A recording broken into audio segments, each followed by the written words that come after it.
Let me tell you, buddy, there's a faster gun coming over yonder when the morning comes. Let me tell you, buddy, and it won't be long till you find yourself singing your last cowboy song. Yippee-ki-yay when the roundup ends. Yippee-ki-yay and the campfire dims. Yippee-ki-yay, he shouts and he sings when a cowboy trades his spurs for wings. I hope you can hear me. I don't have my microphone today. It's just temporary, but I'm seeing if I can be heard over the laptop mic. I know it's not going to sound perfect, but it's all I can have right now. Can anyone hear me? Can anybody hear me? Can you hear me talking? All right, there we go. Anybody hear me? Oh, great. All right, got to get through this one quick. This is going to be a shorty today. Uh, as people who know, I got married this weekend, and as a result, it's been very busy. So I'm just trying to sneak this in because I want to get this done so we can do. Because I'm not going to be able to do one for a bit here because I'm going on tour. We're going on tour, so I don't think there's going to be one Friday. It's going to be next week. So I want to get this over with. So it's probably going to be short, but that's okay because this chapter is pretty concise and to the point.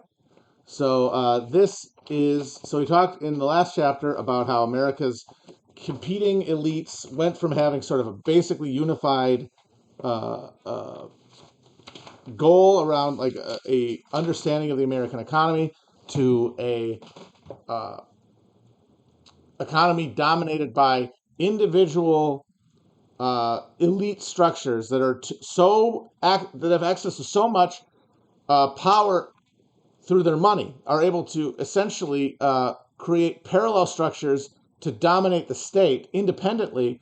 It can no longer generate a unified national effort, and so they begin to stagnate. And in the next chapter, Lashman points to, and we're talking about this book. People who are always asking about the book, it's always asking about the book, but that's fine. First Class Passengers on a Sinking Ship by Richard Lashman. And this chapter is called The American Military, Without Rival and Without Victory, which I think is a pretty great name. And this chapter is about how the United States military has, even though it's the largest in the world and it has more military dominance relative to its other powers that it is a rival to, than any hegemon before it. There's never been an empire with our degree of a military edge over any other country that might rival us, or any number of other rivals. Problem is, as this chapter points out,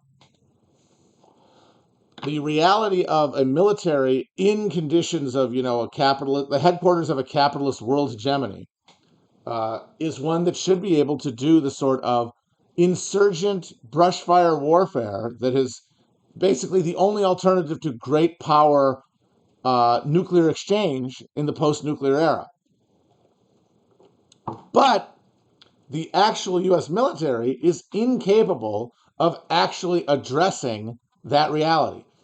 And he starts by pointing out that the U.S., which had a military state explode into being with World War II. It's like World War II is the big bang of the U.S. military state. The U.S. had a relatively small, underpowered, and underfunded military relative to other world powers up until World War II. And it was that necessity, that moment of necessity, that creates this new massive military power. And now the U.S. military obviously is more powerful than ever. It is actually cheaper than it's ever been in terms of a percentage of GDP. Military spending has gone down ever since the height of World War II. But in that process, it still created this incredibly powerful, independent power node within the greater American state, which is the U.S. military, as an independent influence and interest, with its own elites within it. Even though they are not capitalists, but they have access through their powers within the bureaucratic state to a great deal of capital, which means that they have an influence on the direction the capital flows. And Lachman uses it as an example for this, the Vietnam War, where no matter how you argue, whenever you want to argue went wrong with the Vietnam War, the one thing you cannot argue is that at every point the generals, by and large, got uh, what they wanted, regardless of whether they didn't get as many troops as they wanted, of course, but they got escalation. They've got commitment to this project, but they were incapable of actually effectively engaging in the war that they would have needed to fight to win, because the U.S. military is made up of these fiefdoms, separate institutions, which have their own bureaucratic structures, their own system of career paths. And those career paths are dependent, what? On access relationship of a given bureaucrat within the U.S. military state to a given weapons system. It's not around specific tasks. It's around the things that the U.S. military builds to fight with. And those things are the most profitable things that can be built, because that is the interest of U.S. capital. If we're going to pay money for a military, there's going to be a military that pays them back. And the thing that pays them back is big ticket, high profit military hardware. It is not grunts. It is not training. It is not anything else. And that means the military is made up of people who are working within it towards the goal of U.S. military domination, but who cannot fight a war that must be fought to maintain U.S. military domination. Now, there is kind of a thread running through this chapter of Lachman sort of accepting the premise that if the U.S. had effectively done a counterinsurgency war in Afghanistan or Iraq, that it would have gone differently, or Vietnam for that matter. It's actually beside the point if that's true or not. The fact is that the U.S. military, as it had been constructed, especially after the contractization of the neoliberal era, where where all the money is going to these big industries or big profit-centered technologies, but then profit still is seeking. There's still the demand for more profit centers, and so a big chunk of the military gets hollowed out and privatized so that there could be more profit distributed, which means the actual military loses its ability to actually fucking cohere, to do anything.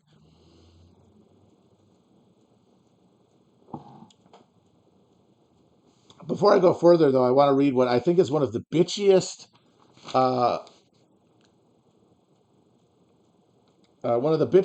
footnotes, or footnotes I've ever read in a academic pseudo or popular academic text, because Lachman was a sociologist. Um, he's talking about how one of the things that makes the army in charge and wag the dog is that the troops are in the field. Politicians feel powerless to really go against the military brass. The only real exception to that is MacArthur, and that is only because um, he was going to the point of nuclear war, where capital is not that's not good for business. So they were willing to let him go out, and sort of they were willing to neutralize him. But for the rest of the time, more war, winning the war doesn't matter as long as it's not an existential threat like nuclear war would have been. Winning the war is beside the point. Making money is what matters. But anyway, so he's talking about how for a long time you needed to be a veteran in order to really be a serious candidate for presidency. And he says here, of course, most senators and indeed most veterans did not. He's talking about how uh, for a long time after World War II, you basically had to be a veteran if you seriously wanted to compete for national politics, and the majority of people in Congress and the Senate were veterans, and that over time that has changed. Now, almost no. There are far fewer veterans now than there used to be in Congress. But he says, of course, most of those senators and indeed most veterans did not experience combat, since in any military, a large majority of soldiers are support personnel. Nevertheless, military experience at least gives veterans the prestige to comment on and challenge, or more often to uncritically support, military commanders' claims, even if that service consisted of making propaganda films in Hollywood and later falsely claiming he helped liberate Auschwitz, Ronald Reagan. Taking a single flight as an observer, for which he was awarded the Army's Silver Star Medal by General Douglas MacArthur, Lyndon Johnson, claiming his nickname was Tail Gunner Joe and that he had been wounded in battle even though he never flew a combat mission and was injured in an on-board party crossing the equator, Joseph McCarthy, or supervising the loading and unloading of cargo planes while spending most of his time playing poker and winning enough to finance his first congressional campaign, Richard Nixon.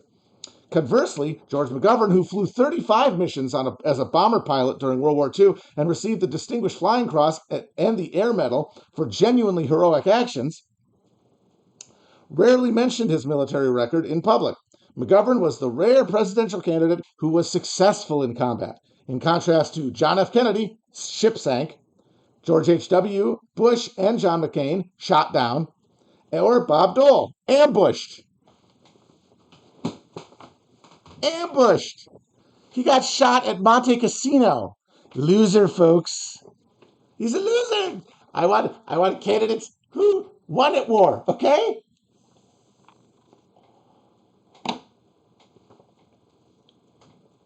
So anyway, back to this army that can only buy stuff. Because your career depends on your familiarity with the key infrastructure component. If you want to be a general, if you want to make it up the ladder. And then, of course, if you want a job with a weapons manufacturer after you retire, which is a huge part of it, that Latchman actually kind of glosses over. But the point is, if you're a career Army guy who is like, I'm an honorable troop, and I wouldn't want to take a job with a contractor, you're like some howdy-doody nerd. If you're that, or you're a total crook who's just waiting for a chance to go and cash in on K Street, you have the same incentive to big up whatever piece of material you're connected to. If it's nuclear missiles, if it's bombers, if it's aircraft carriers, your job is to fight for it, regardless of whether that's what the fucking military actually needs. And of course, that's exactly what the capitalists who build this shit with huge profit margins want. So what this meant, though, is that when it's time to go to war in Iraq, you have Donald Rumsfeld wanting this lean, mean army, by which he means a privatized army, because, of course, there's no leanness or meanness in the weapon systems. Those are still getting more money than ever. But fewer personnel, fewer troops, losers, money. Because that's the other thing you could have spent all that money on. Actual troops who maybe, if you want to fight a counterinsurgency war, could really blanket a country and maybe integrate into it and could facilitate the spread of aid goods. Again, you can argue that would never happen. Bullshit. That's not what America does. Right. But one of the reasons it doesn't do that is because its structures forbid it from being done. Even if they could do the things they want. And remember, the neocons thought that this was a springboard for the invasion of the entire Middle East. There's no denying that. Nobody in Washington who was planning the Iraq War, any more than Lenin thought that these wars, and it is very funny that these guys are all ex-Trotskyists. Everybody around Lenin assumed that the Russian Revolution was the prelude to a world revolution. All of the ex-fucking Trotskyists in the Office of Special Plans, if you ask them, are we just going to take over Iraq? They would have said, heavens no, it wouldn't be worth it. Just like it wouldn't have been worth it to just overthrow the Tsar. They thought they were sweeping the fucking board clean and taking America's stewardship of a globalizing capitalism and turning it into an old-fashioned territorial empire. But the army that capitalism had given them to fight with was incapable of the goal. Couldn't do it. And that's why it foundered. One of the things that Latchman points to is that one of the big things that caused huge delays in getting humanitarian aid and security to Baghdad and the other cities of Iraq after the U.S. invaded, why there was such a languishing for so long, a period during which a lot of people started getting pissed at the U.S., because the insurgency did not start overnight. It really did ramp up over time as the realities of being occupied sunk in. The argument could be made that if those realities had been, hey, here's a bunch of aid, here's a bunch of food, here's a bunch of stuff, here's a bunch of electricity and clean water, maybe things would have been different. Even though you might not want a foreign invader, maybe you don't feel the need to go out and fight him. But the U.S. was very late to get that stuff to Baghdad. Why? Because it took forever to clear the mines on the way to Baghdad. Technology existed to do fast, quick, efficient mine sweeping, but minesweepers, low margin, cheap, not anything anybody could build a career around. So they got crowded out of the budget by big, flashy shit that just left them unable to win the hearts and minds in a way that would have been necessary for their colonial fantasy to be realized. They had undermined it themselves by embracing the neoliberal military. But of course they had to, because capitalism said, you're fighting, you're going to go fight, but we are keeping our beaks wet. Because while the U.S. has a huge military, as I said, as a percentage of GDP, U.S. military spending has collapsed over the past 70 years. And our tax rates have also collapsed over the same time period.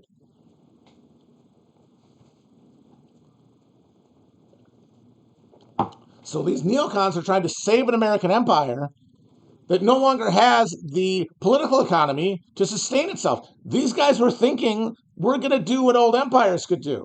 And yeah, the vital early Big Bang American military state, where you had an alliance of elites and influential forces all pointed in the same direction, yeah, but we don't have that anymore. And the fantasy of the neocons is that fighting the war would make it happen, would create that World War II spirit.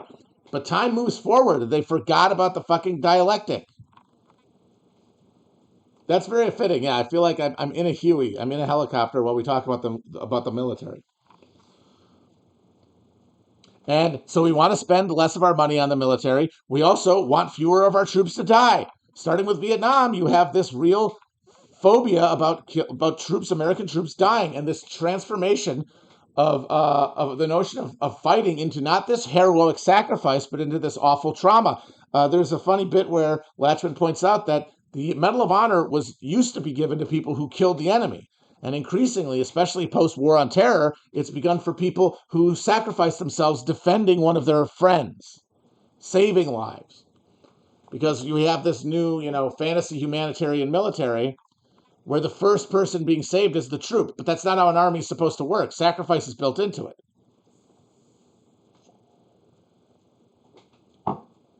Look, people are saying people keep talking about Italy.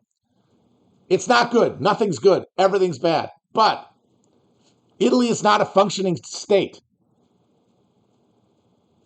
You have to take that into consideration before freaking out.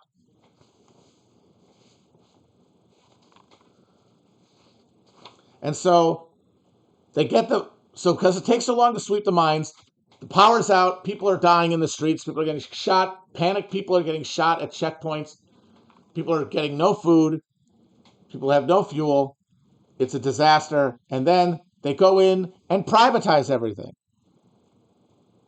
And instead of doing what previous empires and hegemons had done, which is roll up to the local elites and say, hey, let's wire you into our global thing here. Let's put you as one level of essentially onboard you as employees of the U.S. military empire. No dice. All that had to be privatized. All those profits, instead of going into salaries for these inefficient state workers, all had to line the pockets of the fucking contractors who had paid to get all these psychos in office in the first place.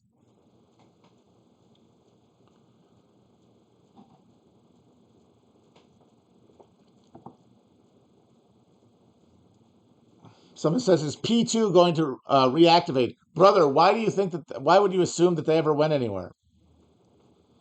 Just because they got found out? Who went to jail again? And so local elites are fucking locked out. And the entire Iraqi army is fucking cashiered. Nobody has anything left to gain by collaborating with the foreigners. And having something to gain by collaboration is how you keep local allies. But no, the state structure, these competing elites trying to grab the last fucking bucket of chum out of the sinking ship, mean that even though they're pushing forward this American state that has these people deludedly thinking that they're going to secure its future through empire, are undermining it from within, are eating it like fucking termites because they're knocked into, by the crisis of the 70s, this extreme survival mechanism, which has expressed itself by looting the military and making it no longer able to fight that kind of war. And so this chapter ends grimly. It says, okay, so the U.S. military cannot fight the wars that it's supposed to be able, that it would need to fight to win in a post-nuclear world where you're fighting over terrain so that you can secure supply chains and spheres of influence and economic activity, blah, blah, blah. Where the petrodollar can reign. You're trying to keep the petrodollar's radius enforced by through the sinews of American military power. Well, that is a pacification campaign. And a pacification campaign is not something that the U.S. military can do. Now, the argument can be made, it cannot be done. Ontologically, no army could do it. But again, for the purposes of talking about America's institutional decay, beside the point, the goal the machine should be seeking cannot be sought by the actual mechanisms that it is made up of. That is how you get hegemonic decline, because conditions keep changing and the machine cannot adapt to them. Now, the scary thing is if you ask, okay, those are the wars we can't fight, what wars can we fight? Nuclear war is the only answer there.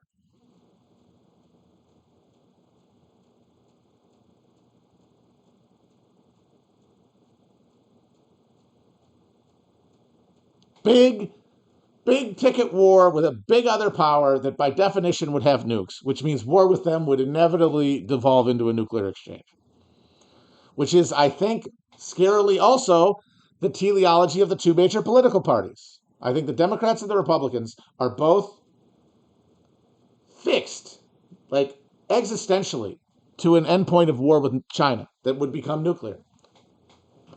Which is, I think, that's why I think it's incredibly funny how many people on both sides are trying to squint at either the Democrats and Republicans and imagining them as a savior from our condition, right? Like the right-wingers think, the based MAGA people, right? They think Trump is the vanguard of this. He speaks for this lumpen American, like aggrieved capitalist who has been robbed by these globalist forces that are robbing the capitalist system of the sinews it requires, of the blood it needs to pump its organs, and so it needs to basically overthrow them, and then ally with other rebellious lumps of middle class grievance, from Russia to Hungary to, hey, Italy, come on board, maybe France if they get a Le Pen. This is the Bannon fantasy, and what is the endpoint of it? All these cool based countries come together to go to war with China. He talks about it all the time. You can look at Trump's administration. There's no argument to be made.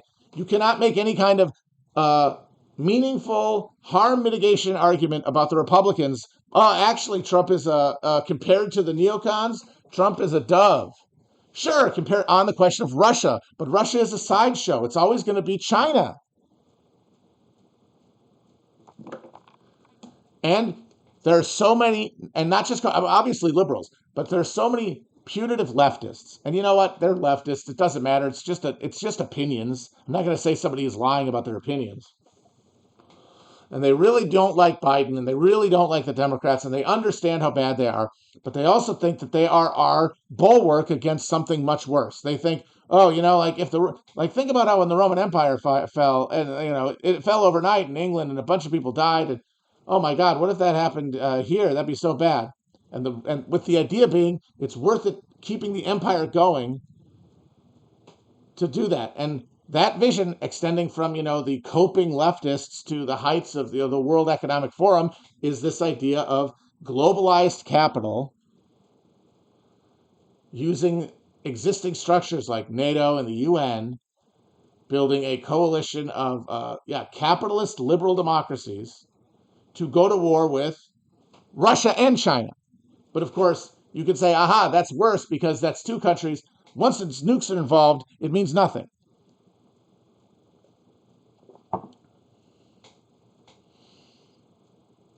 The parties are locked into this trajectory because neither one of them can address material conditions for all the reasons we've talked about in this book.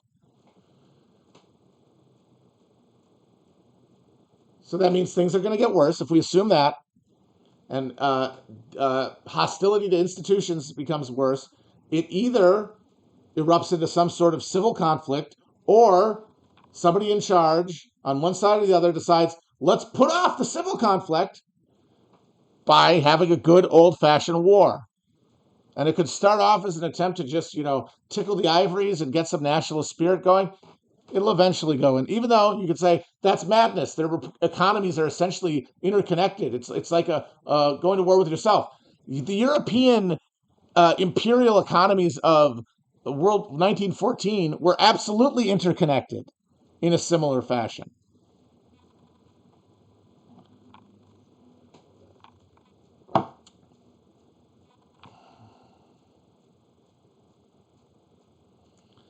So that's grim. But again, you still have to live, so who cares? Again, it's mostly just useful to remind yourself of how little you can control.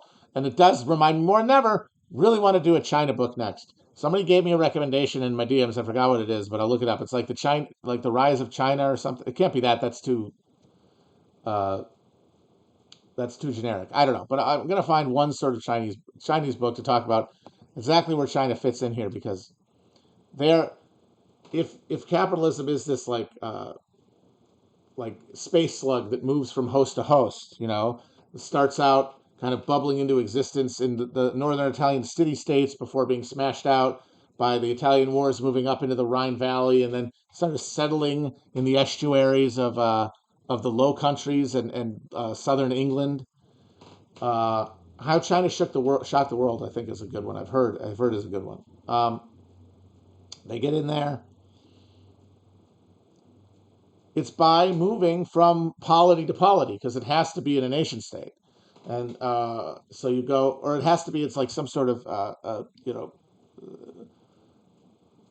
some sort of medium-sized uh, state structure that is in competition with other ones. That's why these things are encouraged instead of destroyed, because the unified ruling class stomps out those sort of destabilizing elements, and did so in the rest of the world where empire ruled. But in Europe, it didn't happen. So it moves from host to host, and it gets to the U.S. because Europe was destroyed and destabilized critically by it. It only stands to reason that China should come up next, but nukes. There were never nukes before. And nobody else goes out quietly. They all go out down fighting. But going down fighting meant one thing in the pre-nuclear age.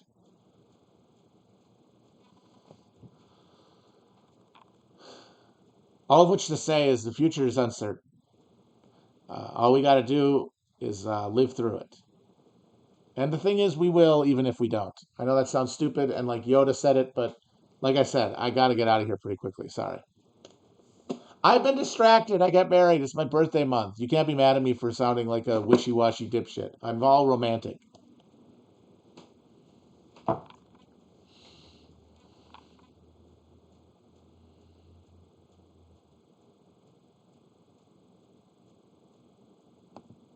Okay, that's pretty much all I wanted to say on this. No, so next week we're going to be out of town because we're going to Chicago.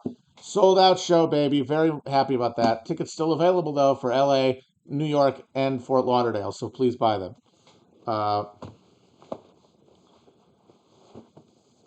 the next week, I believe the last chapter before the conclusion, the American economy, financial cannibalization. That sounds about right.